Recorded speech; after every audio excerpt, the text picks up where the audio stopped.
Everyone. Welcome to those of you who are watching live and those of you who will watch later on. My name is Julie Patton, and these are my colleagues, Lakeisha Wilson and Victor Bradley. We are missing one colleague tonight, Megan Harding, and we will look forward to having her back with us next month. We are so pleased to be here this evening. We are the bryt National Team, Family Engagement Team, and we come together every month to talk and learn together about topics related to parenting. bryt is an effort connected to the Brookline Center of Mental Health. We do these sessions monthly, and we kick each month off on the first Tuesday with a learning session. The topic this month is helping your child cope with Manifa Robinson, our guest. You'll learn more about our presenter later. I'm excited to learn more about this topic. The second week of the month on Tuesdays, we will have a parent conversation Zoom group where we do informal conversations around parenting and the topics we cover in our family learning sessions. On the fourth Tuesday of the month is our affinity space or BIPOC parents group to have conversations as well. We want to stay connected and in conversation because parenting is hard. Next month, our topic will be on parenting your anxious elementary child. I will pass it over to Lakeisha to introduce our presenter for tonight. Thank you in advance to our presenter, Manifa, for sharing information on this topic. Lakeisha? Thank you, Julie. So tonight, our guest speaker, as Julie said tonight, is Monifa Robinson. Monifa is a leadership coach, speaker, and author dedicated to helping individuals build confidence, resilience, and clarity as they navigate both personal and professional challenges. With years of experience coaching adults through life transitions, leadership pressures, and mindset hurdles, Monifa understands the weight of balancing big goals with everyday responsibilities. She has a strong background in supporting individuals through stress, fear, and self-doubt, guiding them to develop practical strategies for success while also addressing the mental and emotional barriers that often get in the way. Monifa's approach blends compassion with accountability, making space for both personal growth and professional excellence. Although her coaching has primarily focused on adults, Monifa recognizes the universal struggles families face and is skilled at helping parents translate these strategies to support their children. Whether the challenge is anxiety, peer pressure, self-esteem, or simply adjusting to life's daily ups and downs, Monifa provides practical, relatable tools that parents can use to help their children thrive. As an author of several inspirational books and a sought-after speaker, Monifa is known for her ability to connect deeply with audiences and deliver empowering, result-driven insights. Her own journey through life's valleys and victories has shaped her passion for equipping others to move forward with confidence and encourage clarity. I want to welcome once again Miss Monifa Robinson. The floor is yours. Thank you so much, everyone. I'm really so excited to be here. So I really appreciate the opportunity to connect with all of you and to share on this very important topic on how to help parents help their children cope, right? Because this is a really challenging topic. We're living in a world today where so much is going on, not just for adults, but obviously for children. And so, one of the things that I long to do in tonight's conversation is just to help parents begin to bridge the gap between when they see their child kind of navigating some challenges and helping them learn what to do, right? So, if it's okay, I'm just going to share my screen so that we can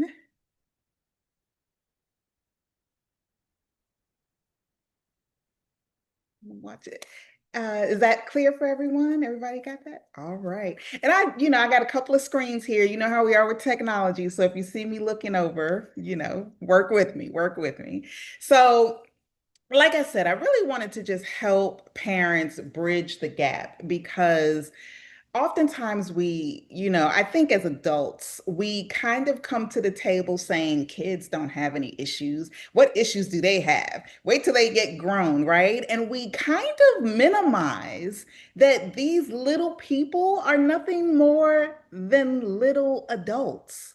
Like they're mini us, mini me's, as we want to call them. But we minimize the impact that life has on little people, right? On children. And so I'm going to try to give you some nuggets tonight that I hope you're able to take from this. And I'm just going to kind of start off by saying, if nothing else, I want you to know that oftentimes children do not have the language that we as adults have to express what's really going on inside of them.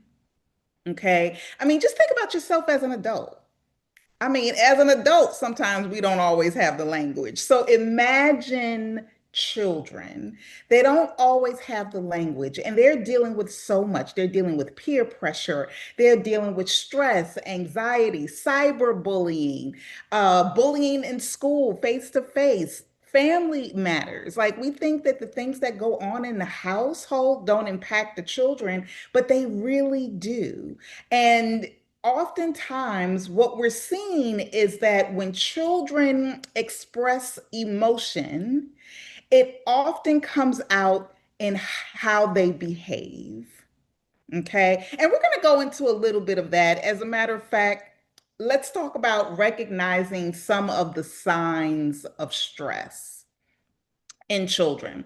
One of the things that I kind of want to talk about are, let's start with young children. Let's say ages maybe 3 to 10. When we talk about children not really having the language, this is a great age group to kind of connect that to, right? When we talk about how children may show you that they're stressed, there are different things that come up for them in this particular age group. You have tons of sleep issues, whether they're sleeping too much, but oftentimes not really able to go to sleep. That is a major concern. You might find things such as bedwetting, to that kind of come up in situations. Your child may seem a lot more clingy to you than normal, right? Like we know that children are clingy, especially mommy, mommy, daddy, daddy, like they're always clinging to your leg and want to do things with you. But oftentimes you'll see, and we'll talk in a little bit about the difference between what's normal and what's a little bit concerning. But you'll see them that maybe there's more clinginess. You might see tantrums come about. You might see stomach aches come about, headaches, right? And then you find yourself deciphering, oh my gosh, is my child really sick? Or are they just trying to get out of going to school, right? And oftentimes it could be a combination of all of the above. And so when we talk about recognizing signs in children ages 3 to 10, these are some of the things that we think about. Let's take it a step higher. Let's talk about preteens and teenagers, right? We always talk about how teenagers are finicky anyway. They're always staying in their room. They don't want to have anything to do with us. They're withdrawing from friends and family. They just want to be by themselves. But if your child doesn't normally have these characteristics, think of these as yellow and potentially red flags, right? I mean, nothing to, just kind of run around the house and lose it over. But I think knowing your child and understanding your child's personality will help you to identify whether or not there are some things going on that aren't necessarily in line with how your child would normally deal with things.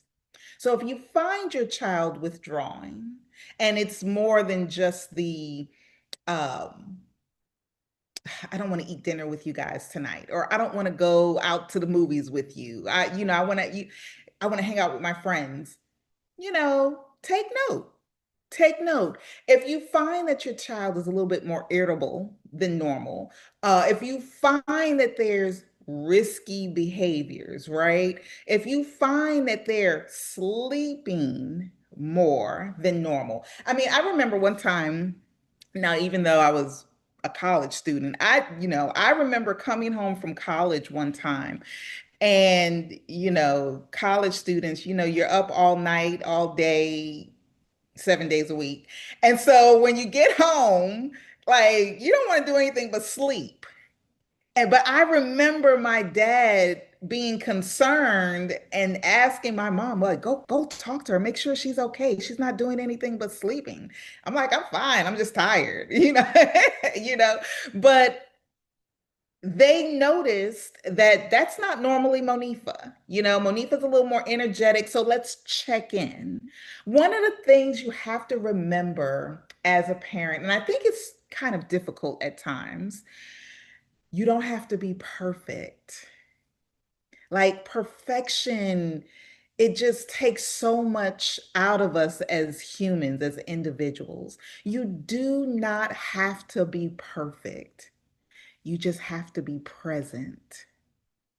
And I know that's hard to hear, or I won't even say hard to hear. Sometimes it's hard to receive because we want our child to be made better than us. We want our child to have more than we have. We want our child to be the best in sports. We want our child to be the best at everything. And so when they don't meet a standard that we've set, we may not recognize it, but guess what?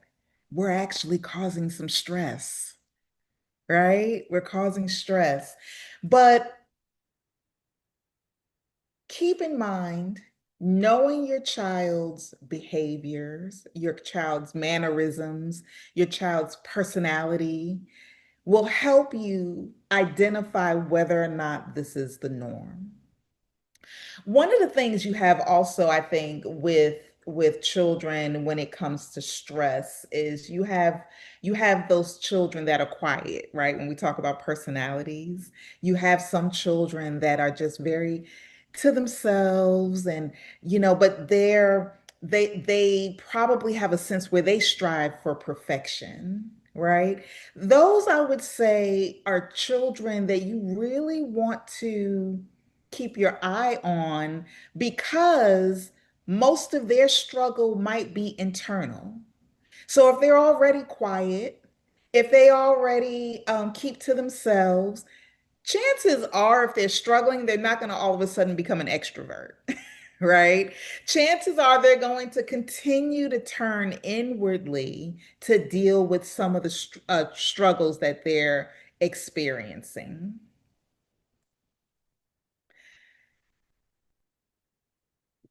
What I want to do now is kind of transition into how to help your children when they are navigating rough terrain, right? When emotions, particularly those that go beyond just growing pains, start to come into play.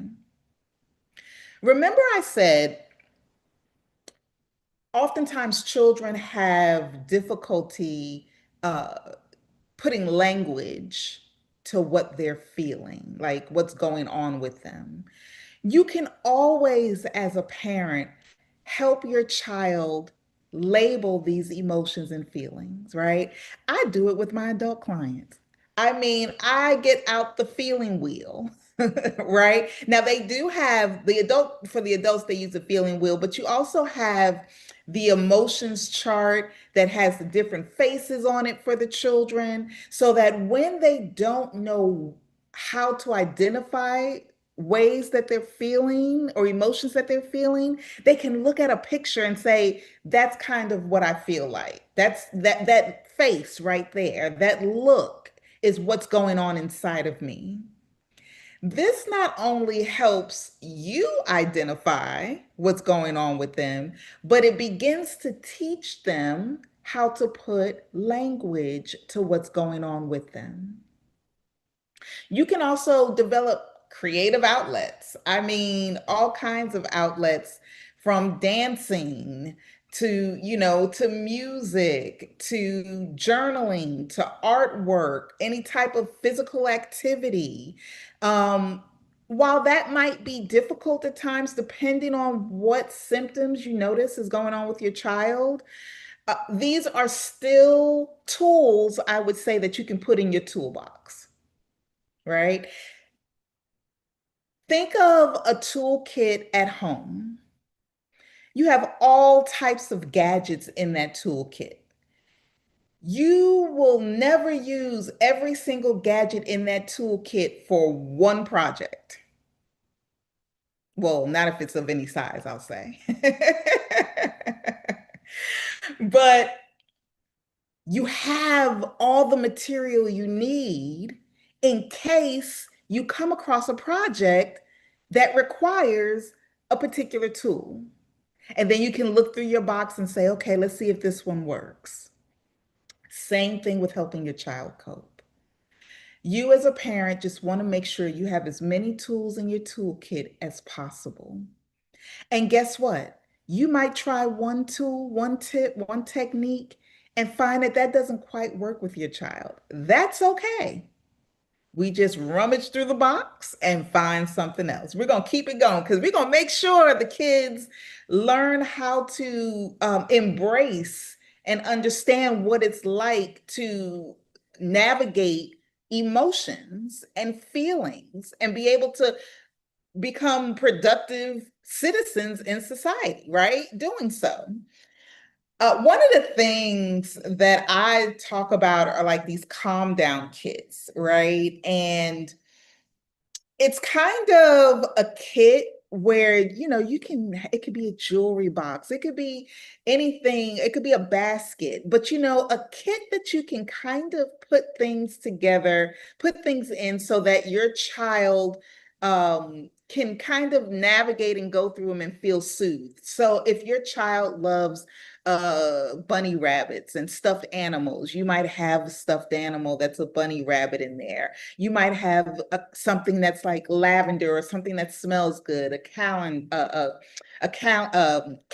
or something, right? You just little trinkets, things that calms the child down. I mean, if your child loves is like Linus and needs their blanket, go ahead, put that blanket in the calm down kit. Hey, if that's what works, right? And so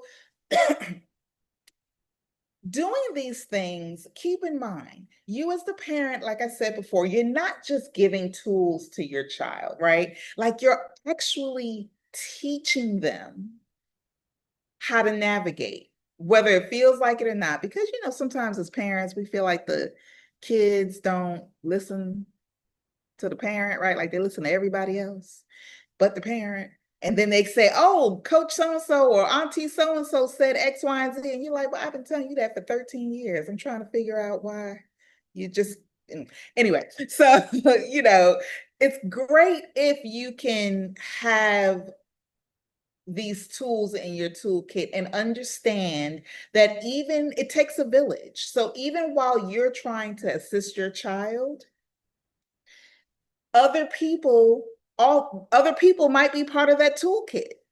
And that's okay. It doesn't necessarily just have to be an inanimate object.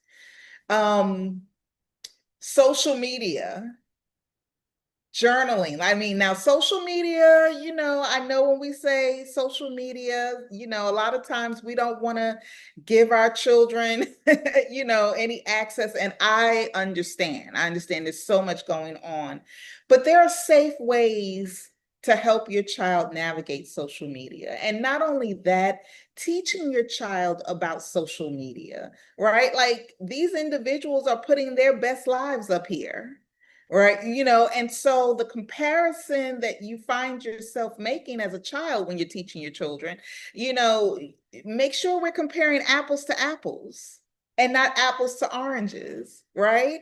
Because I know even as adults, I know some people we would have just finished talking and you were crying your eyes out because you're so depressed. And then next thing you know, you done posted a reel talking about living my best life. I'm like, what? You know, like, okay, that's not what I got 5 minutes ago, but okay. You know, so imagine what children are doing, right? And not only that, yes, they might be posting their best life, but also sometimes they're posting very vulnerable moments that can be um, very impactful in a not so positive way, right, for children. So you want to really connect with your child and talk to them about the pros and cons of social media and what that looks like in healthy ways to navigate stress and anxiety, no matter what they're going through. Let's talk about communication, right? I'm going to start off with this quote. And I don't know if anybody's heard of it, but it goes, more is caught than taught. More is caught than taught. That means sometimes, no matter how much you actually speak to your child verbally, we have to understand that they pick up quicker on our behaviors and our actions. That's what they catch. They catch that before they catch the verbal. You can talk to them till you're blue in the face. You can say, do as I say and not as I do, but they'll do as you do quicker than anything else. Then you'll find yourself frustrated. Like, why are you doing this? Because more is caught than taught. And we don't realize how often children watch. Like, we know, but I don't think we really know until we see them behave, until we hear them speak to someone else, until we hear a story about something that happened, right? So that's one nugget when we're talking about communication strategies. But I do want to kind of go through this list, right? Because when we're talking about speaking to your child, when your child is navigating all types of stressors and anxiety, once again, remember your child is nothing more than a miniature adult, right? Like, no, they don't have the capacity of an adult, but they're little big people. And think about it. You as an adult, when you're in a frustrating situation, you don't want someone yelling at you and poking fun at you and doing all kinds of things. You want somebody who's going to listen, even if they don't agree, validate some of your feelings. That's what they want too. That's exactly what they want. It doesn't mean you have to agree with them. And that's one of the things that you can teach them when you're communicating with them. But they want to know that they are heard, right? When when a child feels heard, think about when they're crying and they run to you and they're telling you the story and in your mind you're like, okay, let me play the role, right? And you're like, yes, I understand. Yes, okay, and you're wiping their tears. Notice how sooner than later it soothes them and they begin to calm down. They want to be heard. They want to be validated. They want to know that someone cares, right? I know we're busy as adults. I know we have a lot to do. And I know the things that we do are usually things that we have to do to pay bills, to put food in our families' mouths, right? And your children are like, I want to watch Bert and Ernie. I don't know, are they even on TV now still? But I want to watch Bert and Ernie. I might be dating myself. Okay. So I want to watch Bert and Ernie or whatever.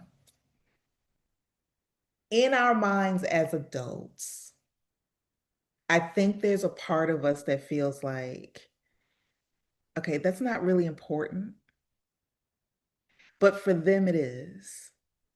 And so I think it's important for us to remember that we have to give time to our children, even if it's not your child. Like, children just want to know that you love them, that you're there. Every time I see my niece, she's like, Auntie Mo, can we play a game? And in my head, I'm like, no, I don't want to play right now. I'm tired. I've been working all day. But sometimes, sometimes I say, not now, not, but there are times when I don't feel like it, but I play because that means something to her. It means like the time and attention and the care, like these are meaningful bonding moments that show them that you care. And think about it, when you take time in these, what seems to you to be non-essential moments, these are the times that you build intimate relationships with your children, so that when things are serious, they feel like they can come to you because you've been there for them in a number of ways. So take time, right? And spend that time with your child. Oh, let's talk a little bit more about talking to teens. Mm, okay. So my nephew, how was your day? Fine. What'd you do today? Nothing. Like, you done been in school all day? You ain't like nothing?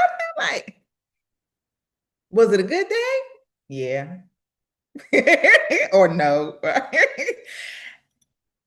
We need to change up how we ask questions, right? Asking questions like the ones I just asked are what we call closed-end questions, right? We want to learn as parents how to ask open-ended questions.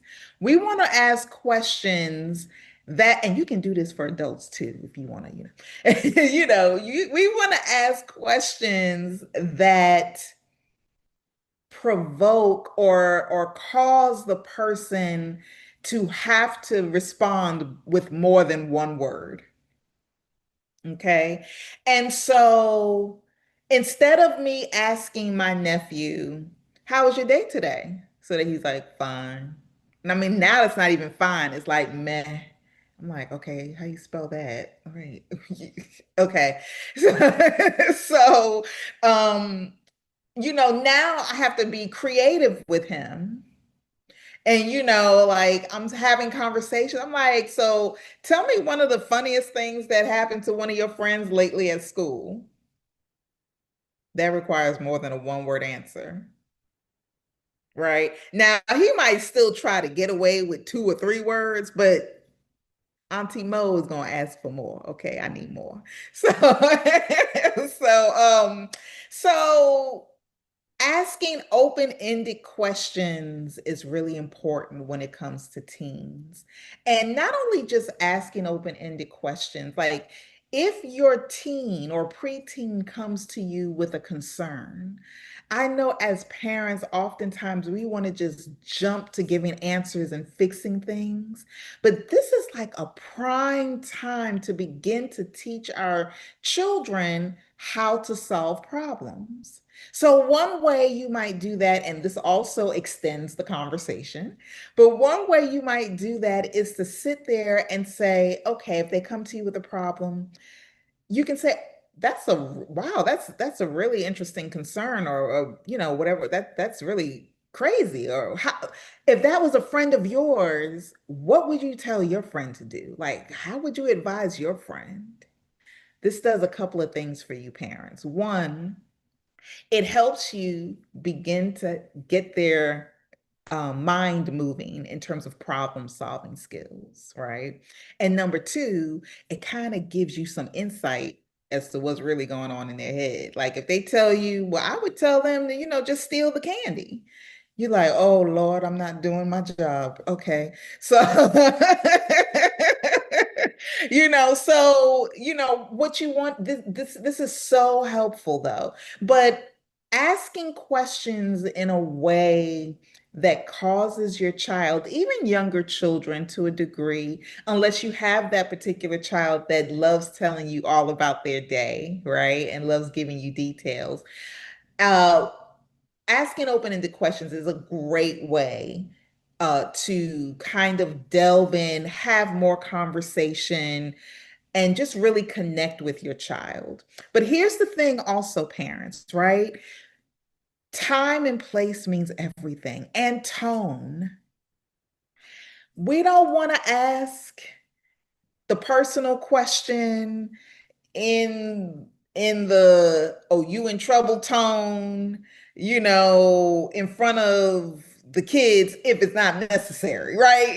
So we want to make sure that we think about the time and place and the tone in which we ask the question. You don't want to ask a question that requires deep conversation and reflection, and at a time where you guys are running off to the airport to catch a plane. Like nobody has time to talk about, why I stole and ran away. And we don't have time for that.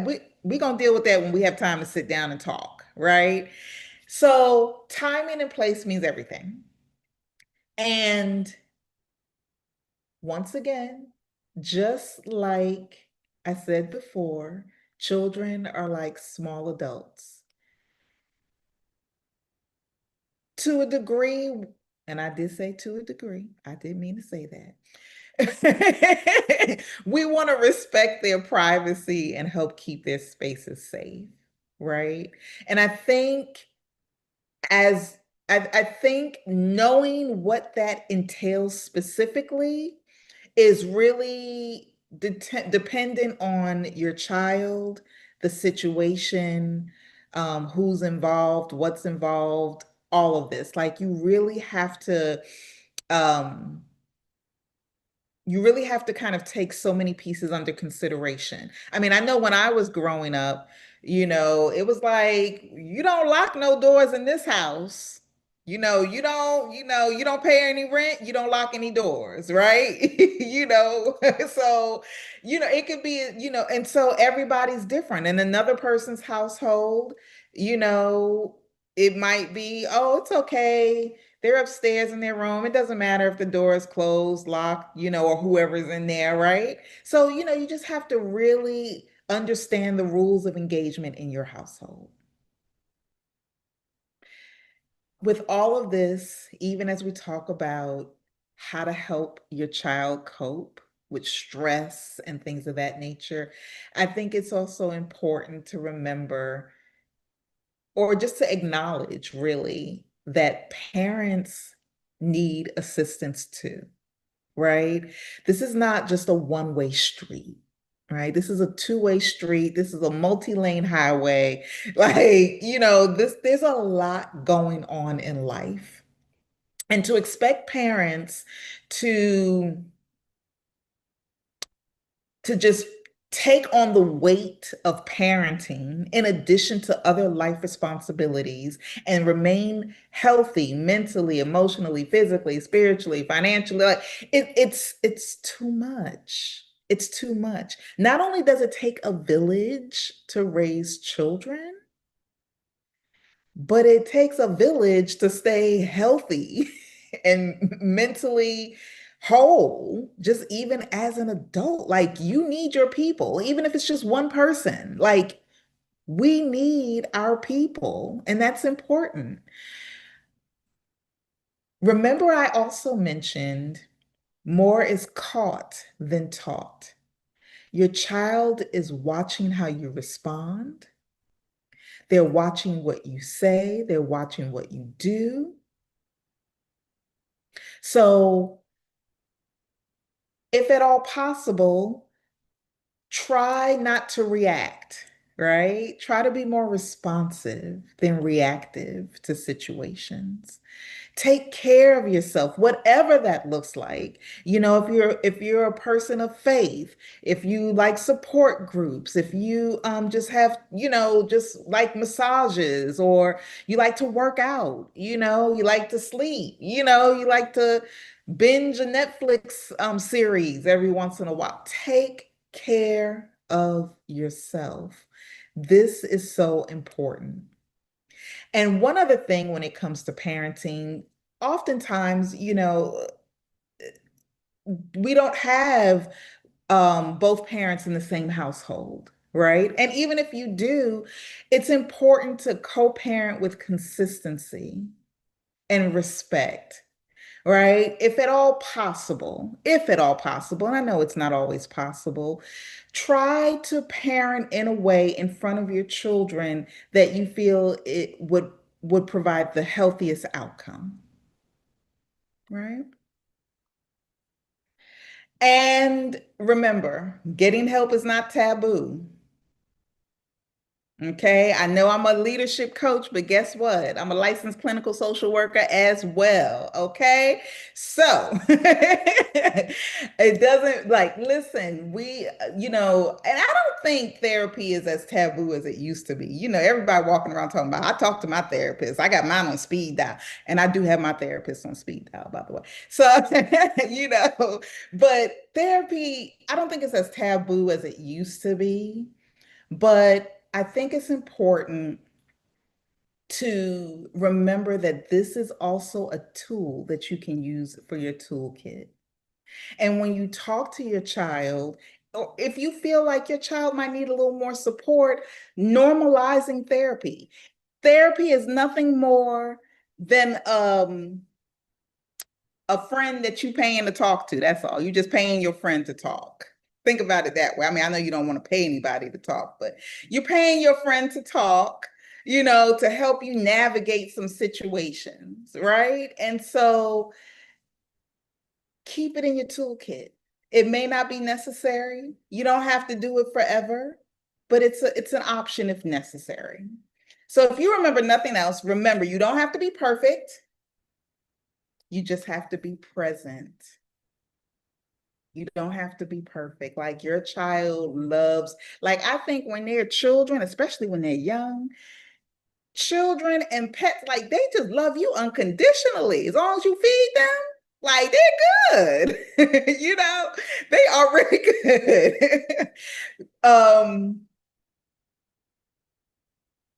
be aware, which most parents are. They notice when something's different about their child. Support your child, communicate, get the help that you need and everything. Everything that there are pieces to this puzzle that just have to be put together. That's all. The pieces just have to be put together. And some puzzles are larger, so it may take a little bit longer sometimes than others, but just keep at it, and things will eventually work out. So I'm gonna stop there and just see if anybody has any questions or thoughts. Well, thank you so much. That was incredible. I love that you used the term toolbox, or I use that often in the classroom, especially when I have a child that's really struggling and I can't figure out what to do with them. And I'll say, my tool belt or my toolbox is, I need more tools, and we're going to have to look for more resources for this child. And so that sort of it's a great metaphor to use, and parents really can hear that. So I really appreciate using that because it does work. I also just love that you just are so down to earth and really reach for parents that maybe have never had a conversation like this, or never thought of even doing therapy, or even never thought of even reaching for out for help. So thank you for that too. Um, I do have a question, and the question that I was thinking about was, so you had great strategies and wonderful ways to help children, and I wondered, when do you know um, that you need to get even more help or support? When do you hit that wall when, all, like I said, when your tool belt is empty and you've used all the things that you've offered? When is that time? Like, is it too late to wait? And like, what are the signs that you see when things just keep falling apart, even though you put them back together, but they just keep falling apart? When is that time to reach out? And who do I reach out to? Yeah, that's a great question. So, one of the things I say is you can examine the situation, right? Is this situational? There are times life happens. So, yes, emotions are going to come into play. I'm going to feel angry. I'm going to feel sad about something. If someone passes away, yes, I'm going to have emotions that last more than 48 hours, right? And so, think about the situation that the child is navigating. Are there emotions going beyond, not that you want to put a timetable, let me back up, not that you want to put a timetable on how long someone should deal with a matter, right?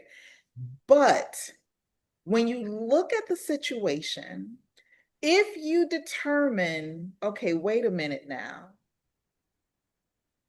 um, Johnny's friend at school took his ball from him a month ago and Johnny's still angry. Uh, you know, situationally, we shouldn't be that angry a month ago that he took your ball. Okay.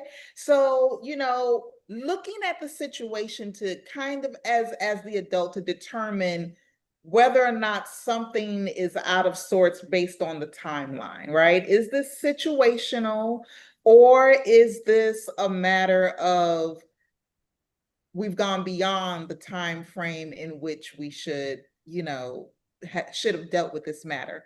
Number two, I would look at intensity and duration. So not just duration, but intensity and duration. So how intense is the emotion and how long is that intensity lasting? Mhm. Right? So think about, once again, as an adult, even if you're angry about something, depending on what it is, most times, if you just have a little space, a little time, you begin to go from rage to anger to frustration to a little flustered to a little annoyed, just, a little bob, right? You see how the intensity decreases a little? If you find that your child's intensity around the emotion and the situation is staying the same or increasing, these are great times to see if you can pull in someone for help. And in terms of looking for help, one of the things you can do, I mean, oh gosh, you can look for you can look for therapists in your, if you have insurance, you can look for therapists in your network who work specifically with children. If you don't have insurance, you have tons of organizations that might assist in that area. You can always, and if you don't know where to start, call 211. You know how we have 911 for emergency? You got 411 for information. 211 is actually the number for United Way. And when you call 211, they'll ask you questions like, what zip code are you in? What type of service you're looking for? And then they can give you some resources that way in your area. Great. Thank you so much. It was so helpful. I really thought that you were talking to me throughout this whole thing. Um, great information. I personally have an 8-year-old boy who's on the autism spectrum, have ADHD, all this stuff, single parenting it out.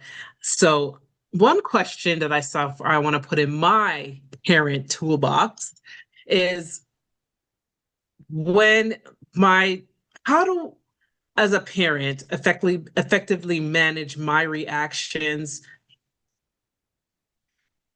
or my reactions when my kid's behaviors kind of trigger me?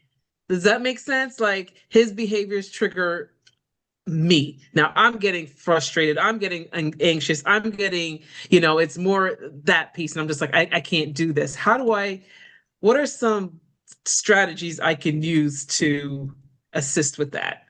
Yeah. So, I think it's important and okay, sidebar. I teach up at Smith at School for Social Work during the summer, right? And so one of the things I train my students to do is I tell them like knowing yourself and doing your work is critical to the work that we do. Absolutely critical. It's non-negotiable, right? The same thing I believe applies even as a parent. Learning more about yourself, what your triggers are, like understanding, I don't want to say why, but understanding what it is about your child's behavior or your child's response or that activity or action, what it is about that that's triggering you is important work for you to begin um to kind of peel back the layers on, right? And to understand. The more you understand as a parent, reasons that you are triggered or frustrated, even if it's something as simple as because work was stressful, right? And you couldn't really yell at the boss because you need your job. And now you have your 8-year-old and he's frustrating you. And you're like, you know what? They're gonna call, oh, I won't say that. Okay, they're gonna call Child Protective Services on me because you're going to bed without dinner. No, but don't do that, parents. Don't do that. That's not good advice. So, but in all seriousness, understanding not only what the trigger is, but why it's triggering you. And I know that adds more work, but the more work you do ahead of time to get those answers, the more you can respond differently when things happen. Right. And it's just, once again, it's just like an adult interaction, right?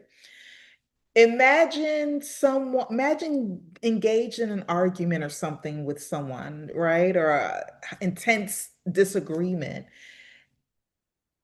If you recognize what they're saying and why they're saying it and what they're doing and why they're doing it, and it's on, I'm not saying your son is doing it this way, but if if you understand why they're saying things, you begin to process things different. And when you process differently, you can then turn around and respond differently, right? And same thing with your child. If you understand, and I'm not saying that you won't have high intense emotions, but if you understand, if you have an idea of what's going on for him, and you kind of know why it's triggering you, your thought process will be different and you'll be able to respond differently. Is that helpful? Okay, good, good. Yes, it was. Sorry, I was muted. Oh, Thank it's you. okay. That was very helpful. No problem. Well, Monifa, I want to thank you for joining us tonight. You were so delightful, and I really like your Monifa-isms. I'm going to repeat a few of them. The one that Okay. you said, don't have to be perfect, you just have to be present. I needed to hear that when I was a young parent, as you're rushing around and trying to do everything. And then this one's a really good one, and I'm a teacher. I teach special ed students, so I'm gonna remember this one. More is caught than taught, and I feel like I'm catching a lot from my kids, and I'm hoping at some point I can flip that and they catch some things from me too. And then thank you for sharing about 211. I think that's a good reminder for all of us that that's a resource out there. So thank you.